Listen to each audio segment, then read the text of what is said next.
Hey everybody, it's PJ, and today's lesson is an important rule for life that Solomon wrote. We find it in the Bible in the book of Proverbs, and the reason that we know we need to follow it is because Solomon became king at a really young age. His dad David had passed away, and God gave him a dream, and in that dream God said, "You can have anything you want, Solomon, just ask."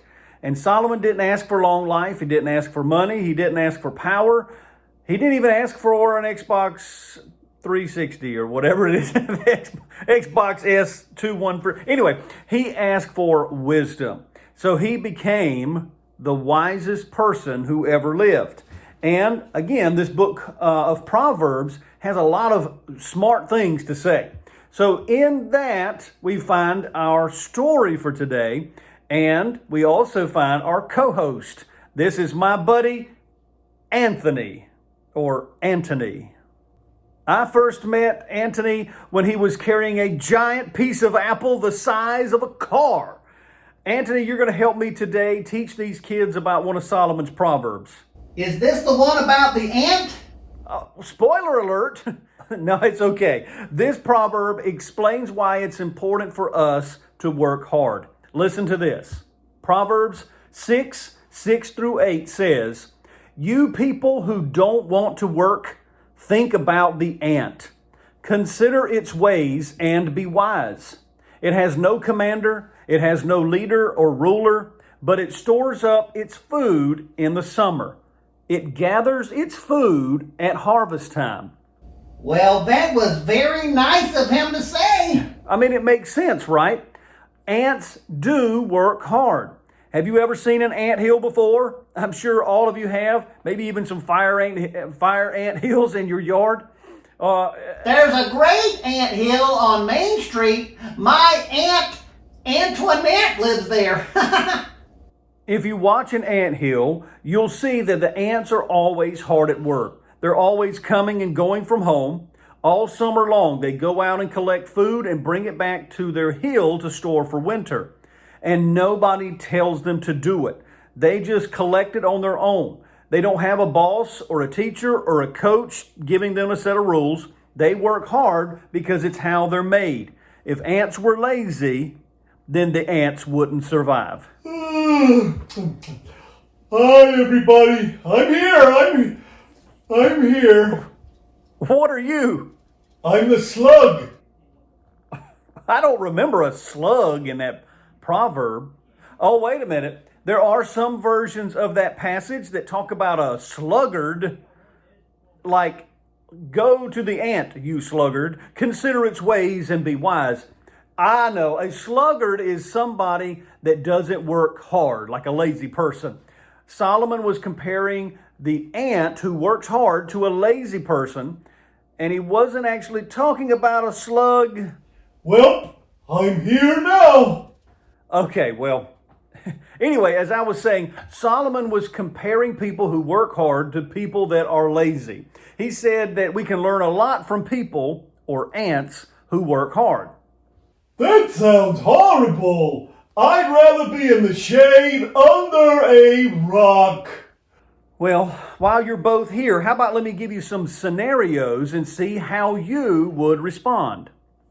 Of course. How can I help? Oh, I should have stayed in bed. Huh. All right, scenario number 1. Your mom asks you to clean your room. What do you do? Well, as an ant, I don't have a room. And I don't have a house like other people do. But if I did, I think I'd start by taking out any dirty dishes I had to the kitchen. I wouldn't attract any bugs after all. Then I'd put all my dirty clothes in the laundry basket instead of just leaving them all over the floor. My toys would go in the shelves where they belong. I'd vacuum the floor. Oh, and I'd make sure my bed was made too. If I had time, I'd clean the bathroom. My mom didn't ask, but I'm sure she would appreciate it. All right, what about you, Slug? Question. If I clean my room, what do I get out of it? What's in it for me? I don't think that's really the point. Do I get more screen time? Or more allowance? Your mom didn't say. Well, to be honest, I'd probably push everything under my bed, and whatever didn't fit, I'd hide in my closet. Then I'd eat my cookies in bed. Your method of cleaning doesn't sound clean at all. Potato, potato. Next. All right. Scenario number 2. Your math teacher encourages you to complete a worksheet on your own time at home. What do you do? I'd start on the worksheet as soon as I got home, before I even played Animal Crossing. I'd show my work, and I'd write out how I got answers. I'd also ask my friends if they needed any help. Question. Instead of helping me with my worksheet, could you just do it for me? I don't think you'd learn very much that way. A question. If I do the worksheet, do I get extra points? Your teacher didn't say. So what would you do? I'd probably just lie around all night like this.